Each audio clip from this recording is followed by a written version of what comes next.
বর্তমানে বাংলাদেশ ক্রিকেটের সবচেয়ে বড় ব্রেকিং নিউজ হচ্ছে আইপিএল নিয়ে। মোস্তাফিজুর রহমানকে 9,20,00,000 রুপিতে দলে ভিড়েছে কেকেআর। নিলামের শুরুতে প্রথমে দিল্লি ক্যাপিটালস এবং চেন্নাই দৌড়ে থাকলেও অবশেষে দিল্লি ক্যাপিটালস থেমে যায়, শুরু করে কলকাতা নাইট রাইডার্স। অবশেষে 9 কোটি রুপি পর্যন্ত চেন্নাই এবং কলকাতার লড়াই চলে, কিন্তু শেষ মুহূর্তে 9,20,00,000 রুপিতে কলকাতা জিতে নেয় মোস্তাফিজকে। ভিতরে চলছে বাংলাদেশ দলের বর্তমান তারকাদের ম্যাচ।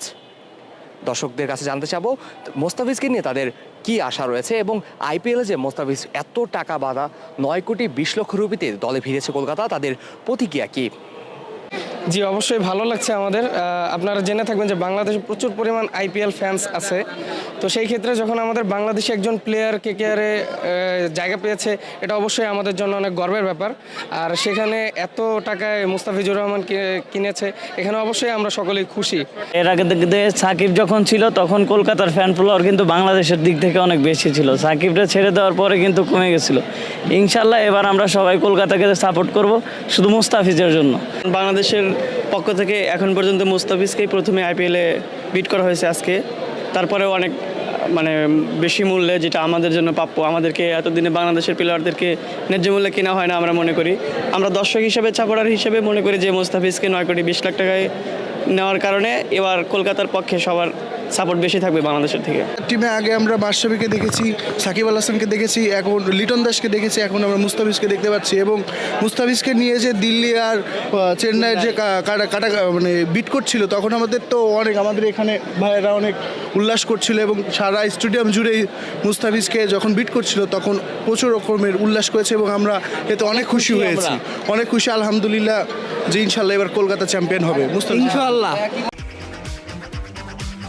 বাবা, এত এনার্জি কই পাও? এই পাওয়ার চুমুকে অ্যাকশন হিসাব করে দেখেন, বর্তমানে কিন্তু 24-25 মিলে মুস্তাফিজ কিন্তু ডেথ ওভারে অনেক ভালো বল করতেছে। বর্তমানে বিশ্বের হয়তো 1 নম্বরে, ডট বলের দিক থেকেও কিন্তু মুস্তাফিজ বর্তমানে 1 নম্বরে। তো ওকে নিয়ে বিট করবে, এটা স্বাভাবিক। আসলে আইপিএলে এরকম মুস্তাফিজের দাম এবার আমি মনে করি না যথাযথ পাইছে আর কি, কারণ 9,20,00,000 টাকা। হ্যাঁ, অবশ্যই।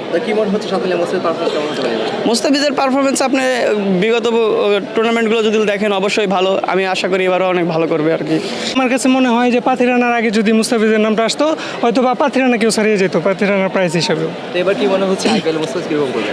এইবার বিগত যে মুস্তাফিজের পারফরমেন্স সব কিছু মিলিয়ে মনে হইতেছে এইবারও মুস্তাফিজের পারফরমেন্স আগের তুলনায় আরও বেস্ট থাকবে, কারণ এখন থেকে প্রত্যাশাও বেশি, যেহেতু সব কিছু মিলিয়ে মুস্তাফিজের প্রতি। তো প্রত্যাশা অনুযায়ী আরও বেশি কিছুই আমরা চাইবো আগের থেকে।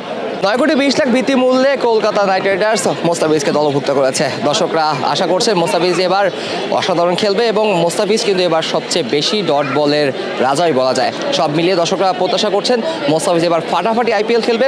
এখন দেখার বিষয় আইপিএলে মোস্তাফিজ কীরকম করে। Kazi Mohammad Arafat, on field.